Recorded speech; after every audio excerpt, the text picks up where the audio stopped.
minutes yet. It's whatever you want to do.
Okay, we're back. Everybody, this is Scotty. Gonna fill some time here. We're gonna talk about special response situations. Hazardous materials. So, what is a hazardous material? Any substance or material that can pose an unreasonable risk to health, safety, and property. As first responders, we need to have an awareness of hazardous materials.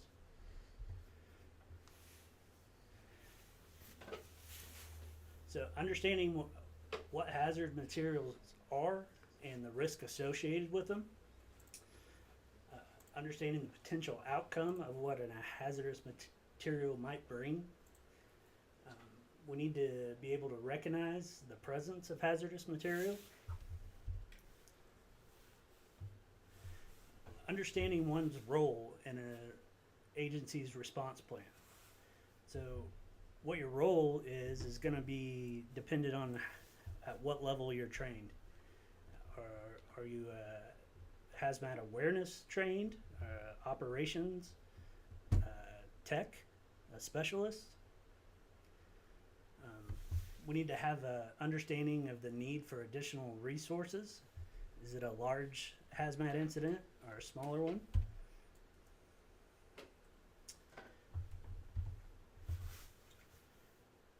So a fuel spill can become a hazardous materials incident. A fuel spill is a hazardous material incident. Our hazmat incidents can range from a regular motor vehicle accident to a truck or train turned over on its side.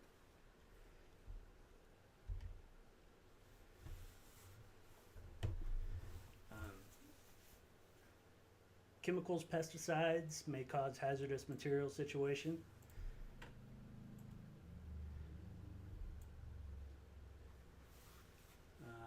Safety concerns. Knowledge of what is involved and what to do is necessary for safe and successful management of hazardous material situation. Number one, if the scene is not safe and you cannot make it safe, do not enter.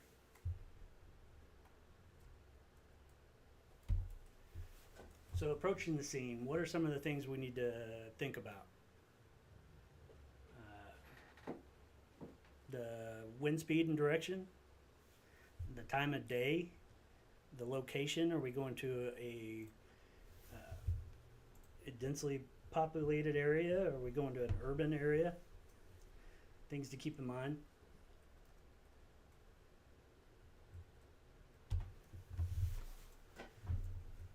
So we must not enter a hazardous material scene unless properly protected and educated to deal with the situation.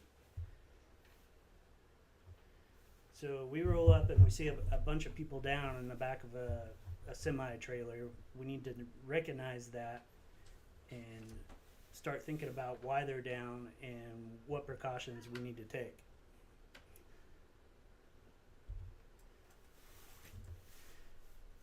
So approaching the scene, approach uphill, upwind. We want to isolate the area. Be alert for unusual odors, clouds, or leakage. Remember that some chemicals are odorless and colorless.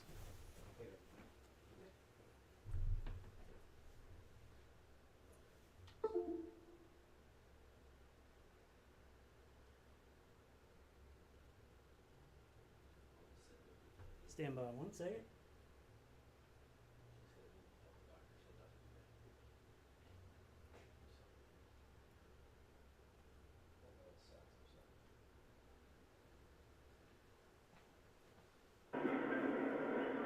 There it went.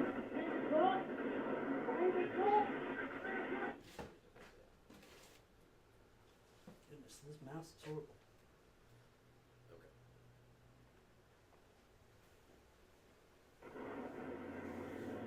Jim, can this semi make a run through there? He's wanting to get out of here. Yeah, Can Rick move that? Okay, he's wanting to get out.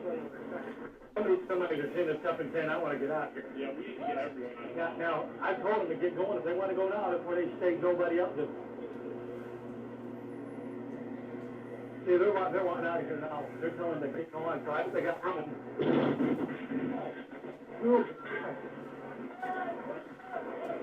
Nobody else is. So it looks like we might be on a parking lot here with a semi that's obviously off-gassing. Kind of confusing, you got the hood up on the truck. We don't want to make the mistake of walking up on something like that. Fire guys obviously don't want to start thinking that thing's on fire or something like that. We need to hurry up and wait and try to secure that area.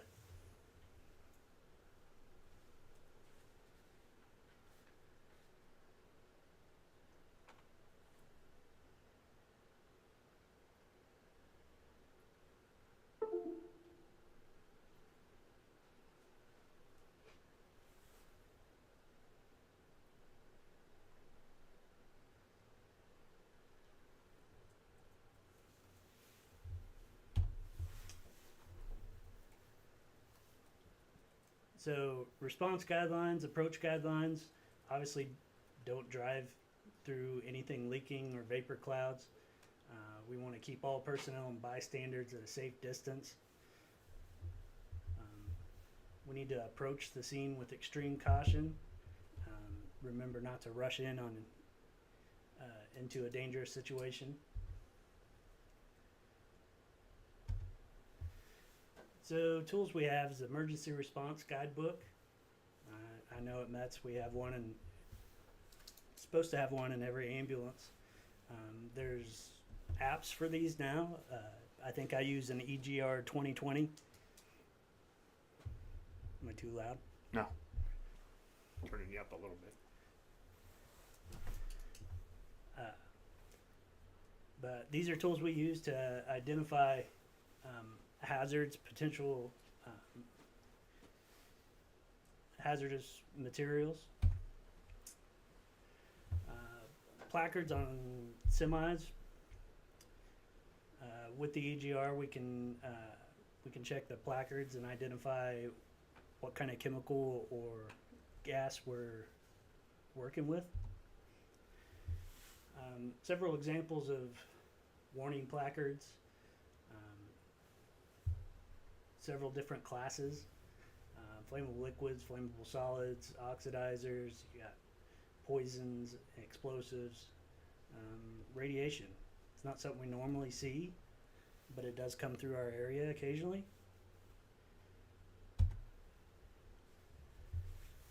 So as first responders, we need to have basic knowledge and be able to perform risk assessment techniques on what we have.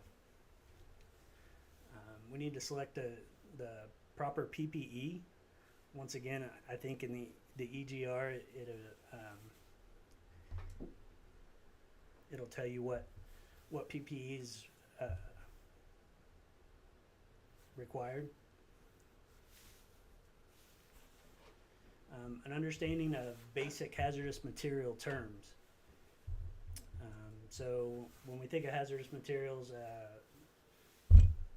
specific gravity is a term. The weight of the material, is it going to be heavier or lighter in water, depending on if it's going to sink or float? And vapor density is the same thing with air. If a gas will stay to the ground or go up in the atmosphere.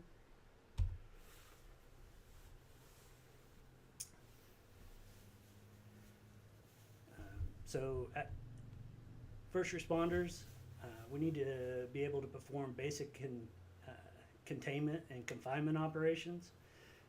So dike, damming, divert is kind of your operations level.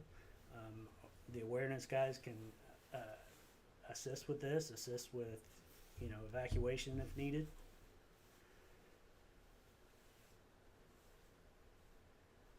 The ability to implement basic decontamination procedures. So it'd be nice if all of our ambulance people know how to set up an emergency decon. We can assist the fire guys, the hazmat techs, and all that.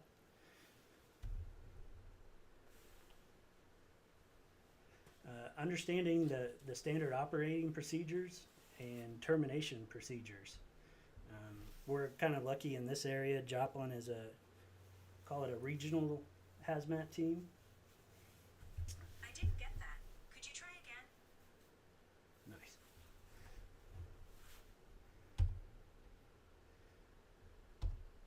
So, back on Joplin, if we have anything major, most likely, Joplin Fire is going to be taking the lead on this one, and we'll be assisting them in any way we can.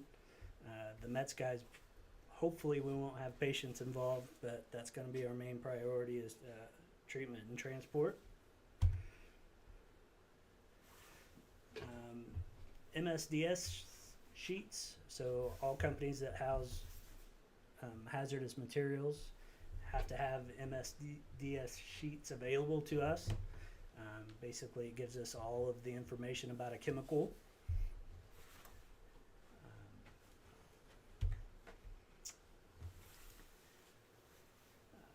Resources we can look to, the NFPA has several standards out there, not just educational standards. They have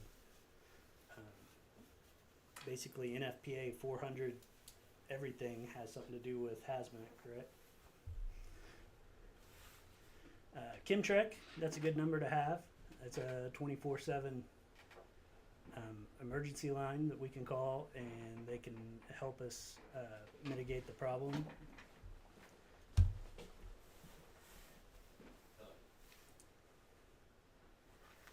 There's Chemtrek's number. So 24 hours, 7 days a week, you can call Chemtrek.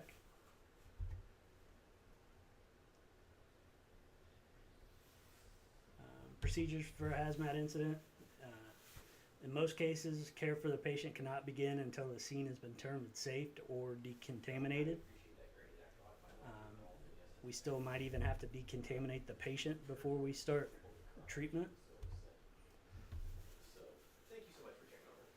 So we need to approach the scene with extreme caution. If you've ever been part of a hazmat scene, it's a hurry up and wait type of thing. Do not make the situation worse by becoming a victim. We need to try to identify all hazards. Need to make sure that we keep bystanders safe and request additional resources if needed.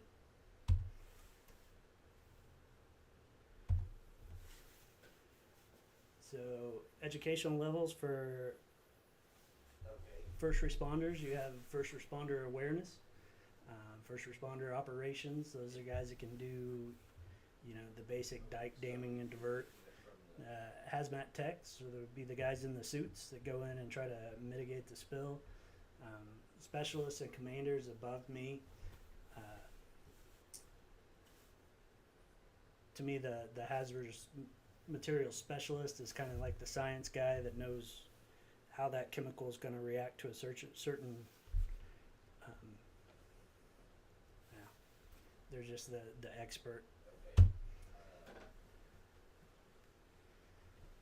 So all of us should be at least educated to the first responder awareness level. Yeah, Jeff's saying no. Probably smart. So the incident management systems, a system for coordinating procedures to assist in the control, direction, and coordination of emergency response resources. Also referred to the incident command system.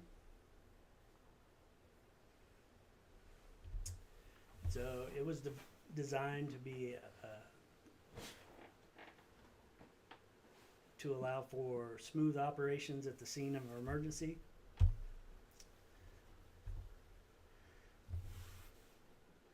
So major incidents, situation requiring a great demand on resources and equipment, any hazardous material situation, situations require fire, police, and ambulance.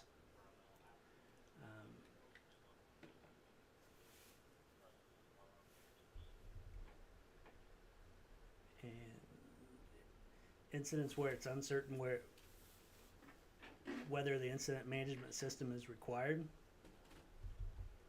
There can be only one incident commander. So large incidents will have an incident commander. You'll have medical oversight. You could have law oversight as well. Different levels of operations. The extrication sector is responsible for disentanglement or of trapped patients at a scene. Includes rescue and assessment and triage.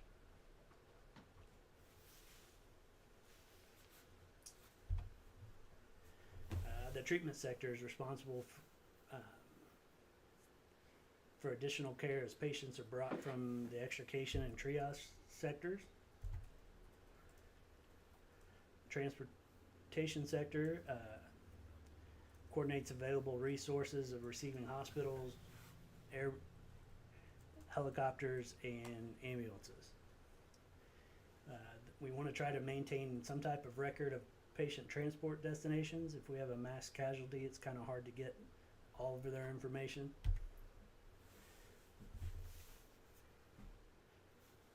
The staging sector coordinates with the transportation sector for the movement of vehicles and other resources to and from the scene.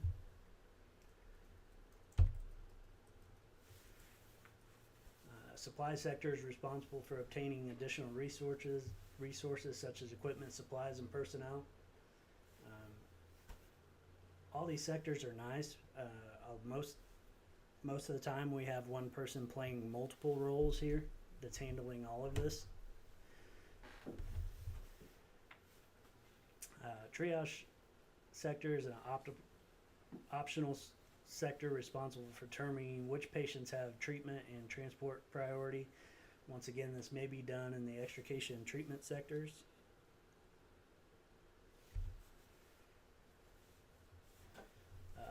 The role of the emergency medical technician. In some cases, if you're the first on scene, you may have to act as the incident commander until additional help arrives.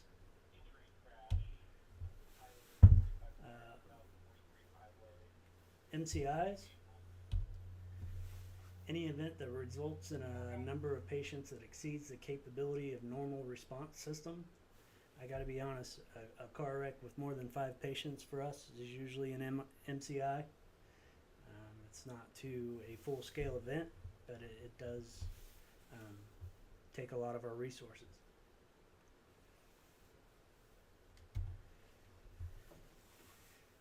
Disaster is a man-made or natural event that involves tremendous damage across either a large geographic or enclosed area.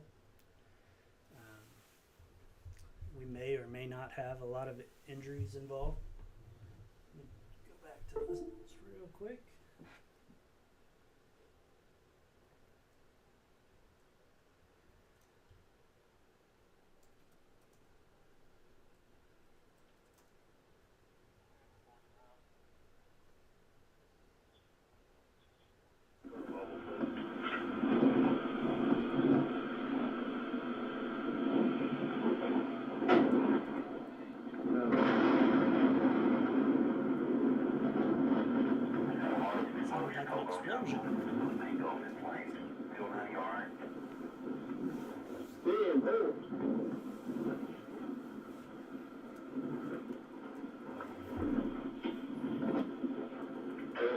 We just had a huge explosion.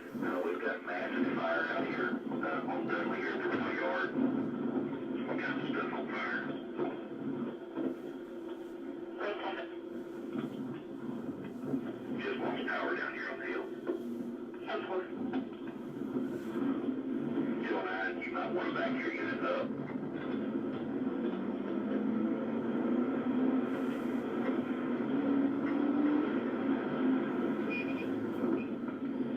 Get your ass out of my way. Get the hell up out of here. It just keeps growing.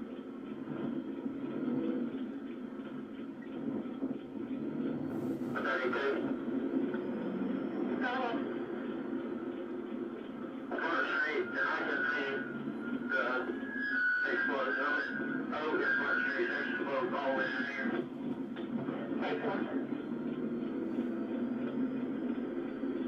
11:30 on the viaduct, they're still.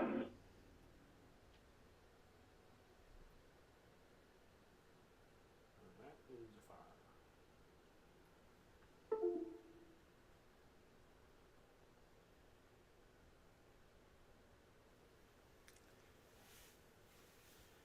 Okay, so that was a train derailment. It was carrying, it was a tanker that was leaking propane. Propane leaked out on the ground for several minutes and it spread pretty much all over a neighborhood. Once it found an ignition source, you saw the outcome of that.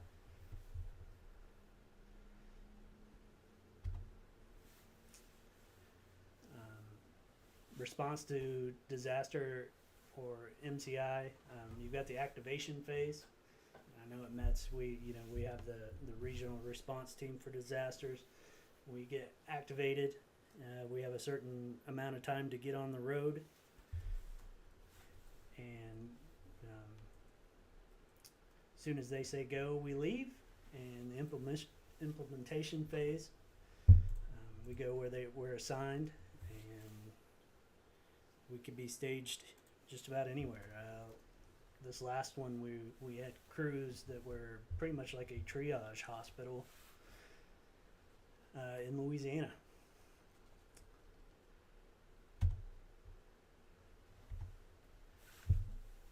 So triage, we all know what triage is. It's a method of sorting and categorizing patients into treatment and transport priorities. This is an example of a basic triage tag. All of our ambulances at METS have these in a disaster backpack on our truck.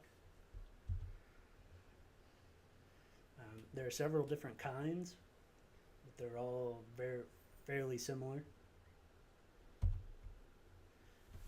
We all must become familiar with local protocols to triage and tag patterns.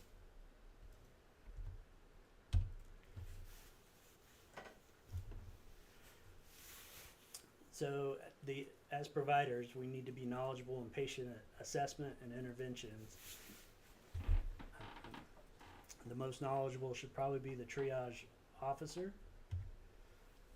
Patients with highest priority is obviously an airway issue, uncontrolled or severe bleeding, altered mental status, severe medical problems, symptoms of shock, severe burns with airway compromise.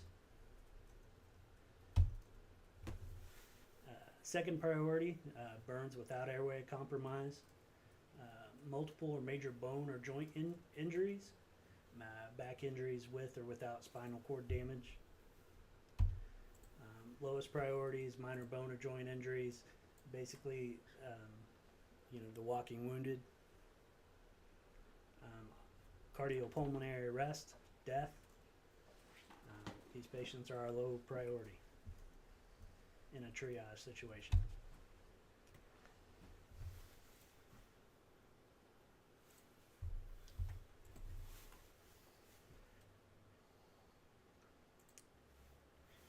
So, except for the correction of immediate life threats, opening the airway, controlling major bleeding, no treatment is performed during triage. So in summary, we went over hazardous materials, hit on the incident management system, and some NCIs. Do you guys have any questions for me?